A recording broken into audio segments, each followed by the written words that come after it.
আসসালামু আলাইকুম গাইস, কেমন আছেন আপনারা সবাই? আপনাদের জন্য আমি আজকে একটা সর্ষা শাকের রেসিপি নিয়ে আসছি চিংড়ি মাছ দিয়া। আর আমি এখানে আজকে দুটা আলু দিছি সর্ষা শাকের সাথে, আর হইলগা কয়টা সিম দিছি বিচিওয়ালা। সব কিছু দিয়া সুন্দর করে কাটটা দেখুন, আমি সর্ষা শাকটিও ছোটো ছোটো করে কাটটা দিছি সুন্দর মতন ধুইয়া। তারপরে আমি প্রথম চুলাটার মধ্যে দিলাম, পাতিলে দিয়া এখানে দেখুন আমি 4-5টা কাঁচামরিচ মাঝখান্দা ভাঙ্গা দিয়ে দিলাম। আর বেশি করে দেখুন আমি এখানে পেঁয়াজ দিয়ে দিলাম।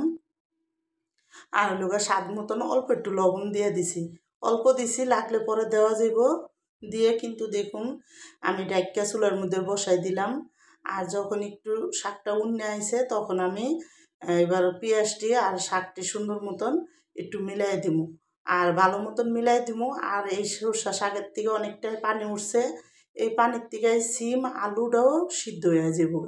তো আমি দেখুন সুন্দর মতন কিন্তু শাকটি বিলাইয়া ডাইক্কাই কিন্তু আমি শাকটা রান্না করবো। আর শাকটা কিন্তু সুন্দর সবুজ হয়েছে দেখুন। আর আমি কিন্তু এখানে নতুন আলু দুটা দিছি, খাইতে একটু মজা লাগে এই জন্য।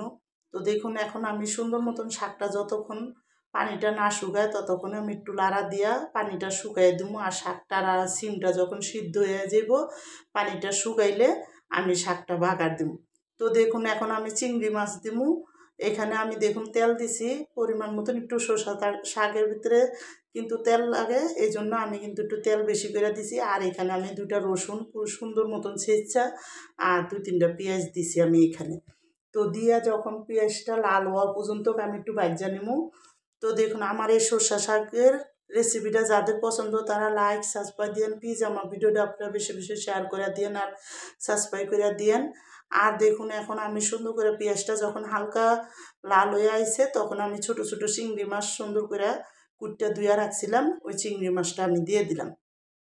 আর চিংড়ি মাছটা দিয়ে এখানে কিন্তু দেখুন আমি একটু হলুদ, অল্প একটু লবণ, একটু মরিচের গুঁড়া আর একটু ধনিয়ার গুঁড়া একসাথে দিয়ে দিছি। আর দিয়ে এখন আমি এই চিংড়ি মাছটা সুন্দর করে তেলের সাথে ভালো করে বুনা বুনা করবো, যাতে কোনো মশলার কাঁচা গন্ধ না থাকে।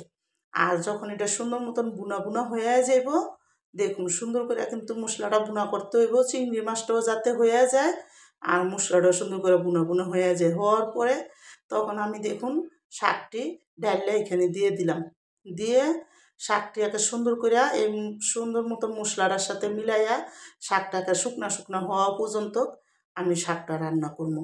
তো দেখুন এখন শাকটা বেশি করে লাড়া দিয়ে যখন পানিটা একটা শুকাইয়া গেছে তখনই আমি এই শাকটা নামাই দিব। তো দেখুন শাকটা কিন্তু সুন্দর মতন শুকাইয়া যেতেছে আর তেলটা উপরে উঠতে উঠতে গেছে দেখুন এখন এক পুরো পানি নেই। এখন আমি শাকটা ভালো মতন লাড়া দিয়ে তারপরে কিন্তু শাকটা নামাই দেবো। তো আমার শাকটা রান্না শেষ।